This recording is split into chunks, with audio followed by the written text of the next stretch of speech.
Yo, kembali lagi di channel Vokauser Anime. Jadi kali ini kita akan kembali ngelanjutin alur cerita dari Pure Wall ya guys ya.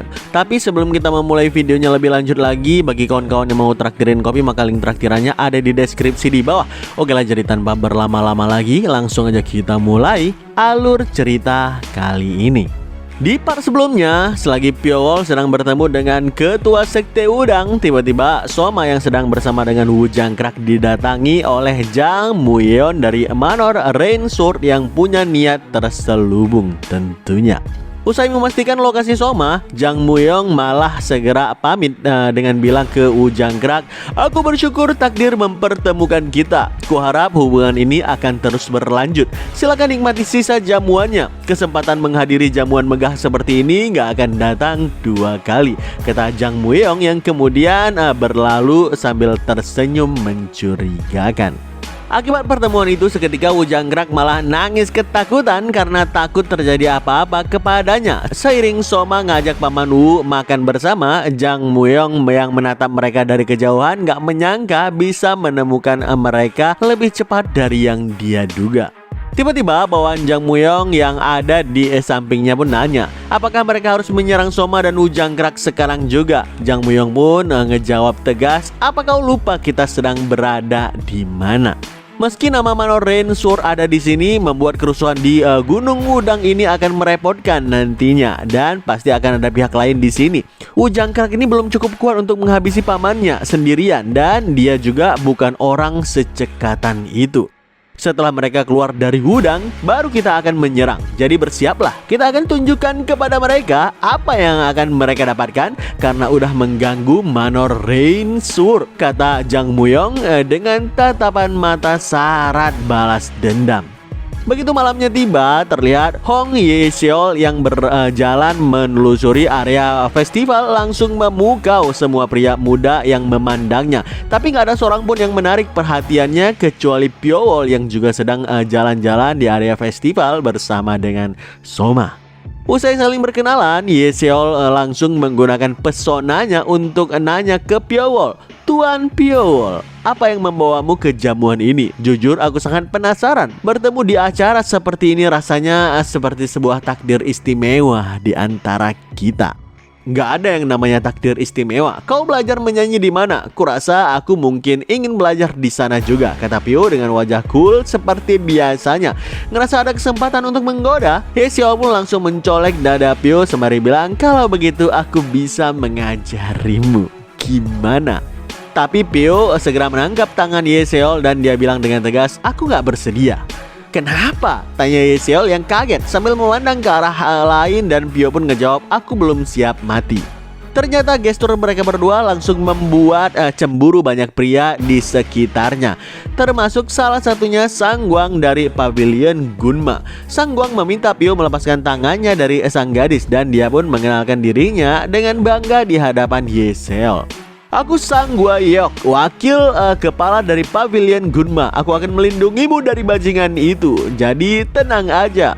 "Hei, beraninya kau memegang tangan wanita seenaknya? Dasar gak tahu malu," kata Sangguan kepada Pio mewakili kekesalan semua pria yang berdiri di belakangnya. Keributan pun nyaris terjadi di antara Sangguan dengan Soma. Namun tiba-tiba Wu Pyong muncul di hadapan Sangguan yang membuat dia tersentak kaget. Dengan penuh hormat, Sangguan pun bilang, "Ini cuma salah paham, Tuan Wu Pyong. Aku hanya mengira Nona Hong sedang dalam masalah." "Masalah? Siapa yang bilang begitu?" "Dari jauh aku lihat baik Tuan Pio maupun Nona Hong gak kelihatan sedang berada dalam masalah. Mereka tampak baik-baik aja. Justru kulihat yang bermasalah itu adalah kau. Kau memancing kemarahan seorang bocah yang menakutkan," kata Wu Pyong yang membuat Sangguan merinding karena Soma mengerahkan aura intimidasi pekat yang cukup mengerikan. Untungnya Wu Pyong tahu kelemahan Soma. Dia cukup memberikan sate daging untuk menenangkan si bocah itu, dan dia juga bilang kepada seluruh pria yang cemburu pada Pio, "Aku akan menenangkan bocah ini. Sebaiknya kalian langsung pergi aja dari sini. Kalau kalian bikin masalah lagi, bisa jadi kalian gak bisa turun dari gunung ini." Spontan semua pria muda yang cemburu pada Pyo langsung kabur setelah mendengarkan ucapan itu. Dan Yeseol pun meminta maaf kepada Pyo karena udah membuat dia terkena masalah. Sebelum berpisah, nggak lupa Yeseol bilang kepada Pyo sambil tersenyum, "Sampai jumpa lagi ya." Ngeliat itu, Pyo beropini kalau semua masalah ini dimulai gara-gara kecantikan yang merepotkan. Tapi Pyo malah bilang dia bukan sekedar cantik biasa. Sebaiknya awasi wanita itu sebelum keributan yang lebih besar meletus, kata Pyo yang kemudian mencium aroma krisanteum liar di tangan kirinya yang sempat menyentuh lengan Yeseol.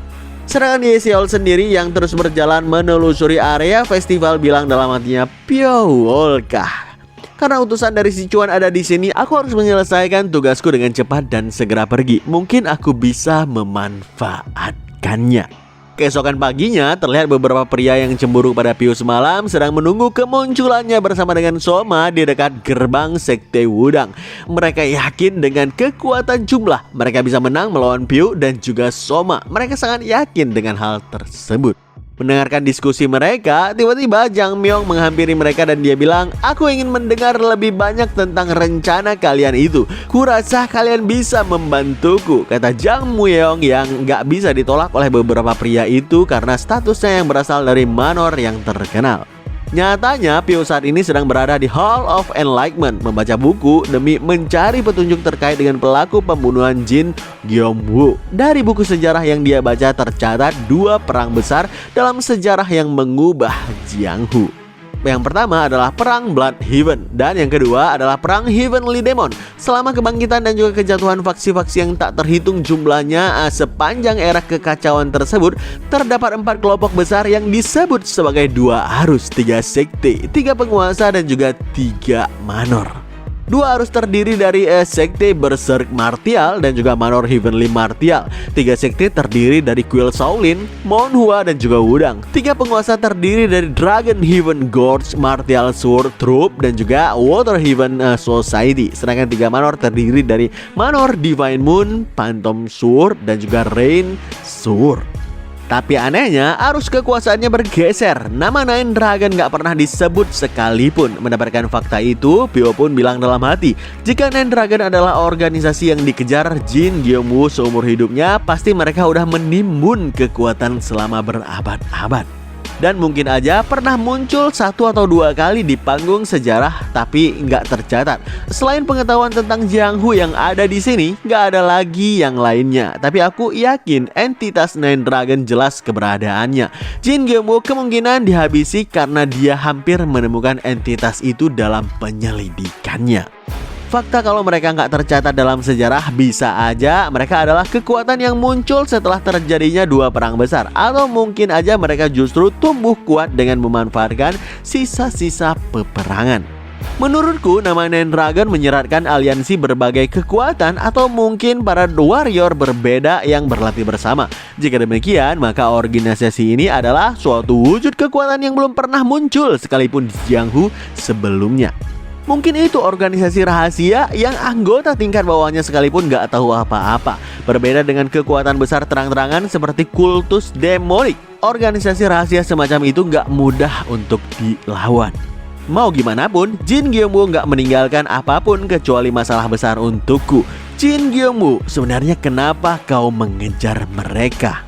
Setelah seharian penuh membaca buku di Hall of Enlightenment, Pyo pun keluar dari sana untuk mencari Soma. Namun tiba-tiba di tempat umum terjadi keributan di mana banyak mayat tergeletak di jalanan dengan darah yang keluar dari setiap rongga di wajah mereka. Seketika Pyo pun terkejut karena ada Soma di sana. "Soma, apa yang terjadi?" tanya Pyo ingin tahu. Soma yang menoleh dengan panik pun ngejawab, Hyung, aku nggak melakukannya. Kami memang berkelahi tapi aku nggak menghabisi mereka. Sumpah." Saat Pyo menenangkan Soma, tiba-tiba Jang Myung muncul di lokasi bersama dengan pasukannya. Dia bilang, "Lalu siapa yang menghabisi mereka? Kau yang berkelahi dengan mereka dan memegang pedang yang berlumuran darah. Siapa lagi yang menghabisi mereka kalau bukan kau?" kata Jang Myung yang membuat Soma merasa terpojok. Tiba-tiba anggota Wudang lainnya muncul dan mereka mempertanyakan kenapa bisa ada pembunuhan di dalam area suci. Jang Myung pun nanya ke mereka, bocah di belakang pria itu yang melakukannya. Meski Soma mencoba menepis, tapi dengan banyaknya orang yang menuduhnya sekaligus membuat dia kesulitan untuk membela diri. Seiring banyak orang yang ada di sana murka pada Soma, mereka pun secara bersama-sama berteriak dengan lantang, "Tangkap bocah itu! Habisi dia!" Mendengarkan itu, Soma yang ikutan emosi mulai merasakan keanehan di jantungnya. Aura mengerikan mulai memancar dari tubuhnya, bahkan nyala matanya berubah menjadi pekat. Tapi aura itu segera padam ketika Pio menahan Soma dengan tangannya sembari bilang, "Apa Wudang memang begini? Mengintimidasi anak-anak tanpa memeriksa faktanya terlebih dahulu."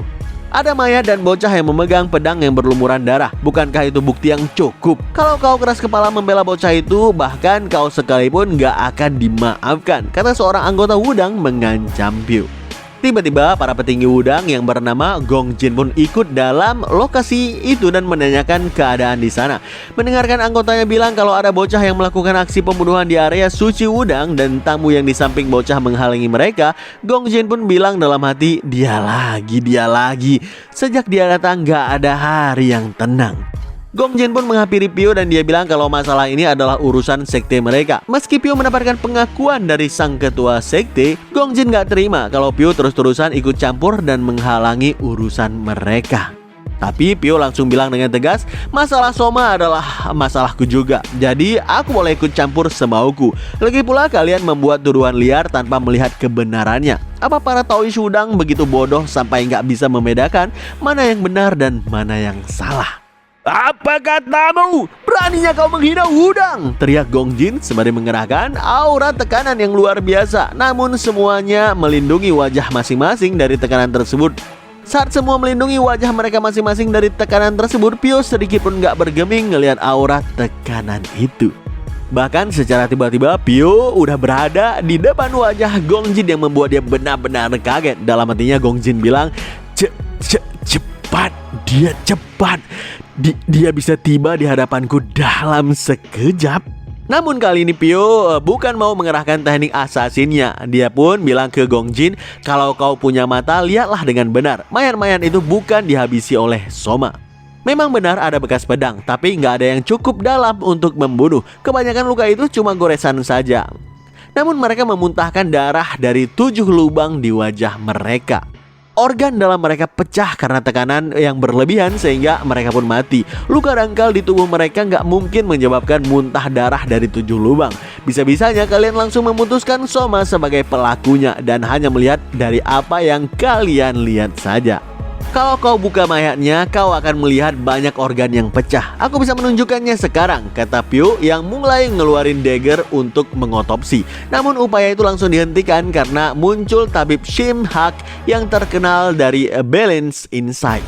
Mendengarkan Gong Jin bilang agar melakukan pengecekan mayat, sang tabib pun segera melakukannya. Usai mengecek, sang tabib pun bilang luka-luka pedangnya memang ada yang cukup dalam, tapi ini bukan penyebab kematian. Organ-organ pria ini semuanya rusak seperti yang dia katakan, terutama organ hati. Karena hati bereaksi kuat terhadap racun, jika hati sampai rusak separah ini, itu menandakan satu hal. Racun yang meledakkan energi tersembunyi dalam satu ledakan tunggal seringkali akan menghasilkan reaksi semacam ini. Kemungkinan itu melumpuhkan panca indera sehingga korban gak bisa berpikir dengan normal. Mendengarkan itu, Gong Jin pun nanya, apa mungkin anak itu menggunakan puncturing teknik? Tapi si tabib pun ngejawab teknik itu menyerang lambung dan juga usus, bukan merusak hati secara parah. Selain itu, darah belum mengering sepenuhnya, tapi hanya darah dari 7 lubang yang mengeras. Kejadian seperti itu terjadi karena darah organ bereaksi dengan obat tertentu. Racun ekstrim semacam ini biasanya nggak melakukan apa-apa ketika korban diam dan tenang, tapi langsung meledak ketika korban bergerak dengan intens. Gong Jin yang malu mendengarkan itu akhirnya memohon maaf dengan penuh hormat kepada Soma atas kelakuan anggotanya yang menuduh Soma sebagai pembunuh tanpa bukti yang kuat. Ngelihat rencananya gagal total, Jang Muyong yang kesal pun bilang dalam hati, sial, padahal memberikan mereka pil Black Blood adalah langkah yang bagus, tapi mereka-mereka ini malah merusak segalanya. Pio yang merasa ada keanehan pada Jang Muyong pun, dia pun mendekatinya dan seketika terciumlah aroma krisantium liar yang sama persis seperti Ye Seol semalam. Pio bilang, kau bersama dengan Hong Ye Seol bukan? Di mana wanita itu? Apa? Omong kosong macam apa itu? Mana aku tahu, tepis Jang Muyong mentah-mentah. Mendengarkan itu, Pyo pun sadar kalau kejadian pembunuhan ini cuma mengalihkan perhatian publik menggunakan teknik distraksi. Makanya Pyo pun langsung bilang ke Gong Jin, sekarang coba cek berangkas sekte kalian atau tempat tersembunyi lainnya. Gong Jin yang kaget dengan teknik distraksi tersebut langsung berteriak lantang kepada anggotanya, "Cepat ke brankas rahasia, aku akan menuju ke aula Samcheong." Seiring mereka semua pergi, Pyo pun mengajak Soma untuk membalas perbuatan orang yang melakukan teknik distraksi licik tersebut. Saat malamnya tiba, para anggota udang shock luar biasa ngelihat Taihua Palace yang penuh dengan mayat para penjaga Palace. Salah satu anggotanya menyuruh rekannya untuk memanggil ketua sekte bersama dengan para petinggi. Sedangkan yang lain disuruh untuk mengecek apa ada yang hilang di Palace. Usai melakukan pencarian menyeluruh dan ketua sekte bersama dengan petingginya udah tiba, salah satu anggota pun ngelapor kalau Ultimate Demon Art udah dicuri. Sebuah ucapan yang membuat ketua sekte dan petingginya geger di tempat. Dari laporan lengkap si anggota, akhirnya ketua sekte udang paham kalau seorang asasin menyelinap ke brankas rahasia saat perhatian publik tertuju kepada keributan di Cheongryu Palace. Dalam hatinya, ketua sekte bilang, Ultimate Demon Art itu adalah demonic art yang konon dikuasai oleh Demon Ghost King Chok Gyo Hyeong, salah satu dari penguasa terhebat di 7 langit pada masa lalu. Jika teknik itu bocor, dunia bisa jatuh dalam kekacauan. Bukankah sebelum insiden ini Pyo Wol udah memperingatkan agar waspada terhadap seorang penyair wanita? Tanya ketua sekte mengkonfirmasi.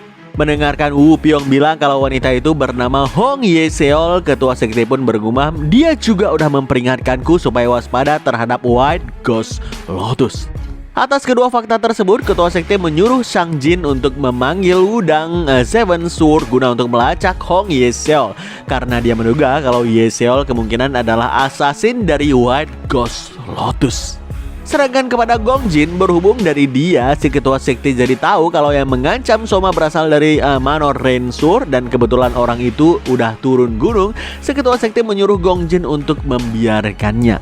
Akan ada orang lain yang ditakdirkan menangani orang itu. Orang seperti Pyo nggak akan lupa terhadap hutang ataupun dendam. Kita nggak perlu bentrok dengan Manor Rensur, kata ketua sekte kepada Gong Jin.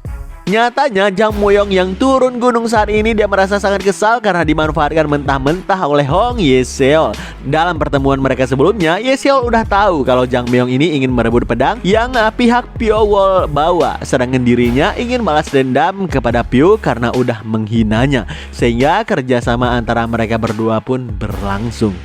Dengan urat wajah yang bangkit, Jang Muyong bilang dalam hati, "Gak kusangka aku tertipu begitu saja. Kalau begini ayah akan kecewa sampai mencoretku dari pewaris." Kepada bawahannya yang mengikuti dari belakang untuk menuju ke suatu tempat, Jang Muyong pun bilang, "Segera kumpulkan White Tiger Sword Squad." Mau bagaimanapun, Jang Muyong bertekad harus mendapatkan pedang Gongpu sebagai satu-satunya cara untuk menyelesaikan masalah yang dia hadapi. Begitu skuad White Tiger Sword berkumpul, Jang Muyong memberikan briefing kalau targetnya adalah bocah yang bernama Soma saat dia muncul rebut pedang Gongpu darinya. Meski di sini wilayah Wudang, gak masalah. Manor akan menangani konsekuensinya. Selama kita bisa keluar dari provinsi Hubei dengan selamat, Wudang gak akan memperbesar masalah ini. Yang penting kita punya alasan yang valid. Bagi menjadi 3 regu, masing-masing 10 orang, dan jaga pos bergilir. Bergerak bersama, kata Muyong yang mengakhiri briefing kepada skuad White Tiger Sword. Gak berselang lama, skuad pertama White Tiger Sword melakukan penyisiran hutan yang dicurigai menjadi lokasi yang akan dilewati oleh Soma. Namun sayangnya, secara senyap anggota skuad tersebut tewas menggenaskan satu persatu. Dan pelakunya siapa lagi kalau bukan Soma yang bersembunyi di balik semak-semak. Mendengar suara pedang yang muncul dari arah hutan, anggota skuad lain yang kebetulan menjaga Jang Muyong bilang kepada rekannya, "Apa grup 1 sedang bertarung? Gak kusangka mereka gak kabur ketika menghadapi kita, dasar bodoh." Tapi tiba-tiba rekan skuad lainnya yang berada di sana tersentak karena mereka kehilangan seseorang. Bahkan setelah dilakukan penghitungan ulang, memang benar kalau ada seorang anggota skuad hilang dari lokasi mereka. Mendengarkan itu, Jang Muyong pun bilang kepada beberapa anggota skuad White Tiger Sword, "Itu pasti dia. Semuanya tingkatkan kewaspadaan kalian." Dan secara tiba-tiba turunlah seseorang misterius dari atas yang membuat banyak anggota skuad kaget. Ngelihat itu, tanpa ragu dua anggota skuad langsung menusukkan pedang mereka ke perut orang yang barusan turun itu. Tapi setelah diperhatikan baik-baik, ternyata mereka malah baru aja menusuk perut anggota yang hilang sebelumnya sampai dengan tewas. Gak cuma itu, tanpa aba-aba, seketika beberapa anggota lain tertarik ke atas secara misterius dan dalam sekejap, sehingga membuat para anggota yang masih berada di tanah panik bukan main. Saat mereka ini mau membantu orang-orang yang tertarik ke atas, Jang Muyong malah bilang dengan tegas, "Jangan! Pertahankan formasi! Amankan semua arah!"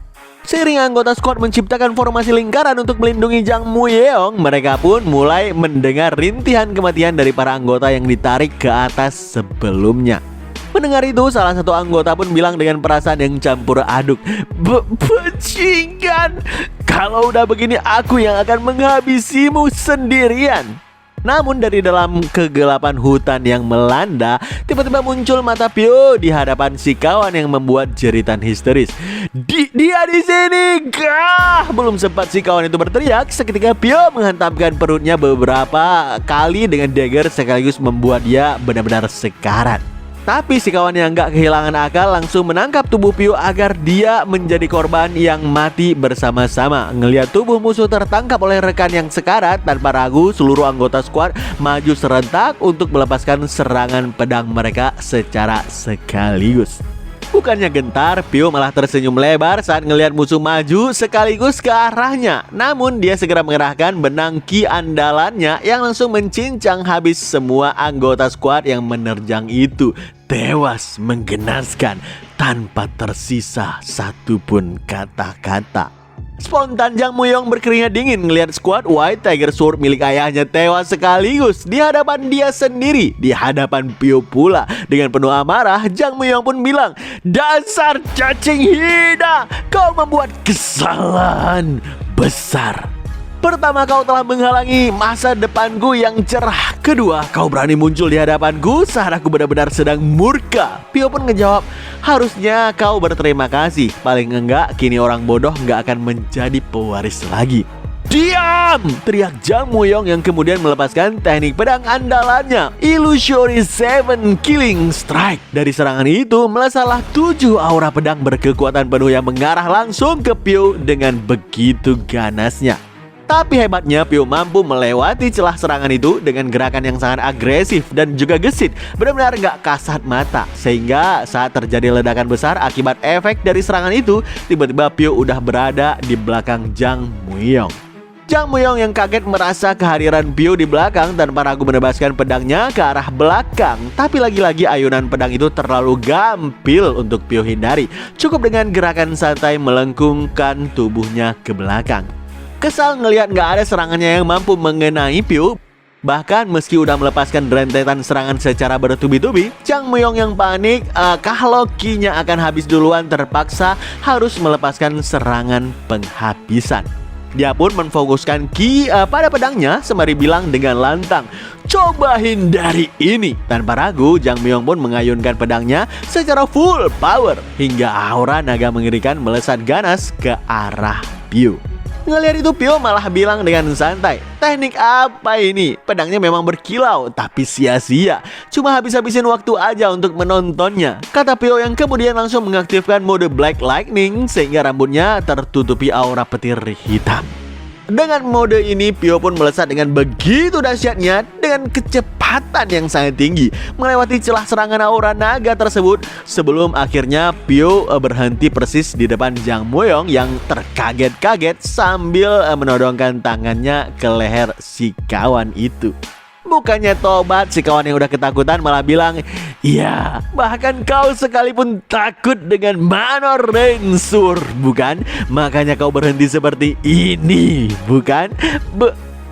Belum terlambat kalau kau serahkan Gongpo kepadaku." Seketika ucapan itu berubah menjadi teriakan histeris meminta tolong karena Pyo kembali mengerahkan mode Black Lightning-nya lagi. Dengan menggunakan teknik live and dead aku point, secepat kilat Pyo menyentuh satu titik di dagu Jang Myung sehingga dalam sekejap si kawan itu langsung tewas tersungkur ke tanah. Usai menghabisi si kawan, Pyo pun berasumsi kalau Soma harusnya udah selesai juga sekarang. Tapi tiba-tiba matanya terbuka dengan lebar karena dia merasakan ada ki mengerikan orang lain selain Soma yang berada di sana. Makanya dengan mode hitamnya, Pyo pun langsung melesat dengan secepat kilat untuk segera menyelamatkan Soma. Kita kembali ke Soma yang baru aja kelar membantai squad White Tiger Sword. Meski udah punya pedang Gongpo, tetap aja Soma ngerasa kalau dirinya lebih nyaman menggunakan senjata cakram ketimbang pedang karena udah biasa kali. Tapi dia senang Gongpo punya kemampuan menyerap ki dengan baik. Persis saat Soma mengangkat pedang itu tinggi-tinggi dengan rasa bangga, tiba-tiba terdengar suara misterius yang bilang, "Pedang itu tampak sangat mengesankan. Boleh aku lihat?" Saat Soma menoleh ke sumber suara tersebut, ternyata itu berasal dari seorang kakek yang memiliki banyak pedang di punggungnya.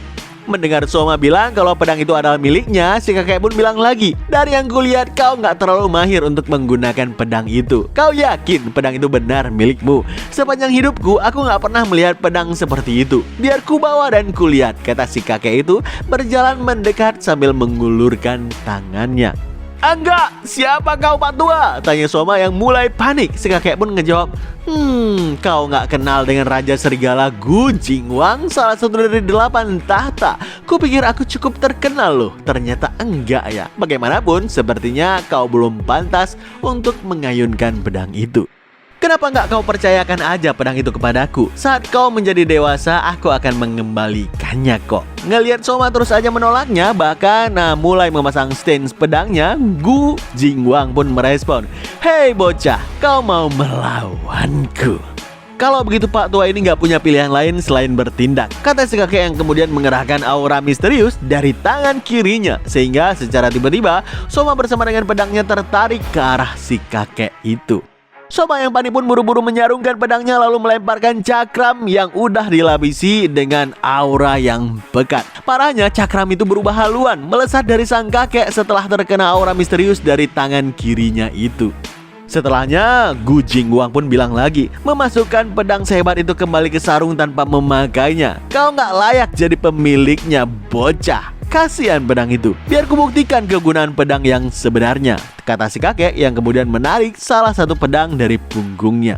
Begitu si kakek mengangkat pedangnya tinggi-tinggi, seketika dia mengalirkan aura petir ke dalam pedang tersebut sehingga menyambar kemana-mana. Lalu dengan satu ayunan pula, aura petir itu melesat dengan ganas menghantamkan hutan, menghancurkan apapun yang mengenainya, hingga akhirnya Soma yang terkena serangan itu pun tergeletak di tanah dan pedangnya pun menancap tegak beberapa meter di hadapannya. Saking hebatnya aura petir barusan, bahkan pedang di tangan si kakek sampai hancur berkeping-keping. Makanya dia pun bilang dalam dirinya nggak butuh lagi dengan pedang sampah tersebut. Usai menjatuhkan semua pedangnya yang lain dari punggung, si kakek menghampiri pedang Gongpo itu, mencabutnya dari tanah, mengangkatnya tinggi-tinggi ke atas sembari tertawa dengan lebar. Ngelihat si bocah masih hidup dan bertekad mau merebut kembali pedangnya, si kakek pun bilang, "Bagus, seorang pria setidaknya punya semangat sebesar itu. Aku akui kemampuanmu, jadi aku akan mengakhiri ini dengan teknik yang bahkan belum pernah kulepaskan sebelumnya, yaitu Heavenly Wolf Blood Fang." Seketika, aura petir yang menyambar-nyambar kembali menyala di pedang yang digunakan si kakek, sampai-sampai tanah tempat si kakek berdiri hancur nggak karuan.